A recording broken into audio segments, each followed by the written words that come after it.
They say if you can make it there, you can make it anywhere. Hey everybody, welcome back to the Displayit show. I'm Josh. Hey, check out this picture right here. Now, I bet you know who this guy is with this ridiculously ugly goatee, but we're not going to talk about him. I want to talk about Harry and Shirley Axelberd. Those are my grandparents. Now, my grandfather Harry, he passed away about 13 years ago, but he's really one of my entrepreneurial heroes. You know, back when I was a little kid, I'd hang out with him in the summer in New York City, and he would tell me, "Josh, I think you're going to be a great businessman someday." And he would quiz me about selling bagels and what my profit margins would be for selling bagels. Those are awesome memories for me. So on today's episode, I wanted to take a deeper look into the family history of the Axelberds. I don't have all those answers or memories, but I know the guy who does. Let's go talk to Fred.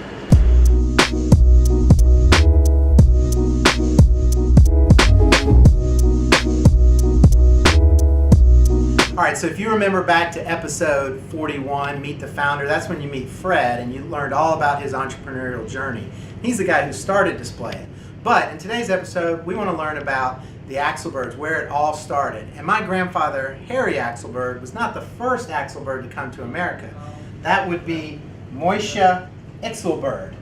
Now, the name here says Axelberd. That's not how you spell her name. We don't really know how we got the name Axelberd. We've been called it all. Axelberg, Axelrod, Axel Grease. All right, so Dad, tell me about Moisha Axelberg. What's his story? My grandfather, Moisha, was an old-time fur trader who traded Russian pelts in the United States. So he traveled all over Europe buying fur pelts, starting in the early to mid-1890s. Moisha immigrated permanently to the United States in 1909. He was approximately 29 years old and had $1,000 in his pocket. So he had a lot of success his first decades in America. He did. $1,000 back then was an awful lot of money. It was a small fortune. Raised a beautiful family. Unfortunately, the Great Depression hit the family hard, and things were difficult with the Axelberds, as they were with many people in the United States. All right, so what year did Grandpa Harry join Moisha in the fur business? He learned his craft as a young man and worked for other people. Post-World War II is the first documented legal relationship of business between Moisha, my grandfather, and my father Harry. And that took place in 1948 as the men were coming home from the war, and my uncles, who were also interested in the business, joined up and established the Axelberd furrier business in the garment industry of New York. If you want respect, you gotta earn it. One of the things I really look up to my grandpa about is that he made it on the tough streets of New York. You know, they say if you can make it there, you can make it anywhere.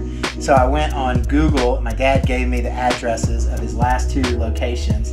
This was the site of his last shop at 333 7th Avenue in New York's garment fashion district.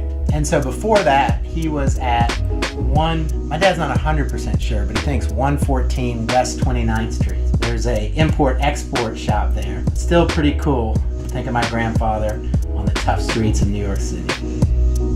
So you've always talked to me about how difficult the fur business was in the 1950s. I was pretty close to my dad's stress. He worked 6 days a week, 10, 11, 12 hours a day, and when things weren't going well, we knew about it. Even though I was a kid, I heard the stories about how the jobbers that they would sell to and the dealers would take their coats, sell them to retailers, and then maybe not pay them. They would stiff them. I thought that was really unethical business. Furriers were having a hard time adjusting to the new realities and the new marketing trends and women's fashions. The idea of eliminating the middleman is a big deal to us here at Displayit. It's a real blessing for us to have the opportunity to manufacture our own displays and sell direct to the end users. I think in the old world of business, and probably for my grandfather, the thought of being able to sell directly to your customers by yourself was just too difficult. But now with the internet today and all the tools we have at our disposal, any business can be a manufacturer and sell right to their end user. When I listen to all the stories about what my grandfather went through in the 1950s, I kind of think I'm a pretty wimpy entrepreneur because the littlest things can get me bent out of shape. But my grandpa Harry, he was a man's man. So he endured through the 50s and 60s, but things started to really turn around for him in the late 60s. How'd that happen, Dad? Well, for about 25 years or so, that firm, my dad's firm, was making Persian lamb coats. Well, by the late 60s, nobody was buying Persian lamb coats, so they had to come up with a new product. And one day they were going up in an elevator, my mother spotted a coat she liked, and she said, "Harry, why don't you make that coat? I like that." And Harry looked at it and he researched it, found out it was actually a kind of silver tip Polish newspaper, very rare. And from that point on, the business grew and prospered. Grandpa passed away 13 years ago. He never really had the chance to see Displayit in its full bloom. What would he think about it? I think your grandfather would say, "This is a dream come true.